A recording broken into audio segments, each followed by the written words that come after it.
possibly on the question abura rumo tafadhali. Yeah. Ngoja rasmi. The OSG, it means that we are the garage. Tumefunga borabu.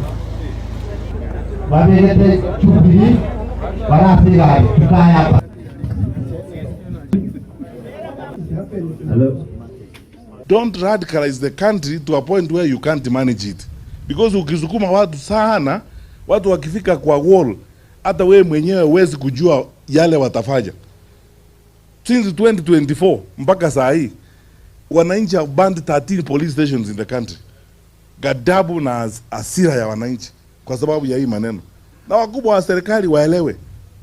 Hatuwezi kuendesha nchi namna hii. Eti wanasiasa fulani wao wako na ruhusa ya kupanga wakora na guns kupiga watu. Na akiwapiga polisi hawachukui hatua. Eti kwa sababu wao ni wanasiasa na ni watu wa serikali. It will not work. Sheria tunafuata wote ni ya serikali na yetu sisi wale tuko kwa upinzani.